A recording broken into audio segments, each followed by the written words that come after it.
This is Heart Rhythm TV. My name is Janet Hahn, and I have the ultimate honor of speaking with my colleague from Mayo Clinic, Dr. Demilade Adedinsewo. And she is got some amazing stuff going on. She was in this amazing session this morning, the opening session, mind you, talking about sort of health inequities in digital health. And she's working on some really cool stuff with pregnant ladies, right, in digital space. So tell us about that project. That is correct, and I'm excited to be here. So what we are doing is we are evaluating an artificial intelligence tool to see if we can screen earlier for pregnancy-related cardiomyopathies during pregnancy as well as up to 12 months postpartum.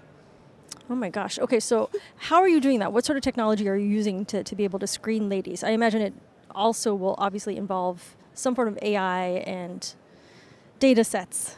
That is correct. So this AI technology was actually developed at Mayo Clinic, and it's based off of the 12-lead ECG. Okay. So basically, this algorithm takes data from a ECG, and it's able to predict the likelihood of having cardiomyopathy or not. We thought that this patient population was an ideal one to deploy this sort of technology because diagnosing cardiomyopathy or heart failure in pregnancy can be challenging. A lot of the symptoms that we see with heart failure in pregnancy can also occur as, physiologic adaptations of pregnancy. So things like shortness of breath with mild exertion, swelling in the legs, or shortness of breath while laying in the bed at night. So having this technology and being able to discriminate who has normal pregnancy symptoms and who has cardiomyopathy will be a huge deal as we can change outcomes for these women.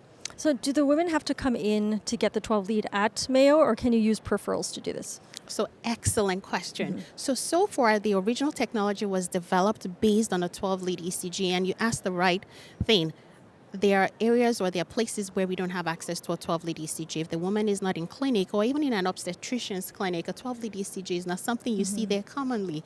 So we are looking at ways to scale this technology, and we are starting to evaluate portable devices that can record an ECG, and we are starting to see that this perform just as well as the algorithms with the 12-lead ECG. Oh, that is wonderful. So you're basically meeting the lady where she is. So you can maybe deploy that device to like an OBGYN clinic, get the little tracing, and then like put it back into your data set or use it to try to do this prediction model, basically, right? That is correct. So we are recording at different locations, and we are hopefully wanting to aim that this is a technology that you can use anywhere, even in non-clinical settings. You can use it at home. A doula can use it to evaluate a woman and say, maybe you are at high risk, you need to go to the hospital. And the other thing we're also moving towards is not needing to process this data, send it back to the cloud and process it, but having real-time access to the predictions at the time of recording the ECG. Oh my gosh. So basically point of care. Correct. Oh, is that live yet? Can I use it today? Not yet, not yet. So all of our studies are kind of,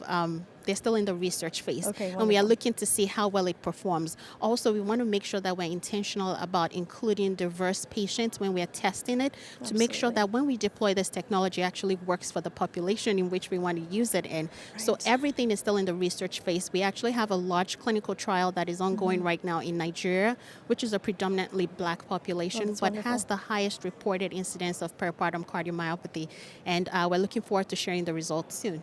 Oh, so that's something to look forward to maybe in the next year? In the next 2 months. So we're hoping to share some preliminary results at the upcoming AHA meeting in November. Wonderful. Wonderful. Okay, I will definitely be at your presentation for sure, because of course we know that maternal mortality in the Black population is quite terrible. So you're making great strides, you're using tech to do it, and you're a woman in tech, which is even more amazing. So I want to thank you for taking the time today, sitting down with me to chat about your great project and, working with digital health and with health inequities. So thank you again.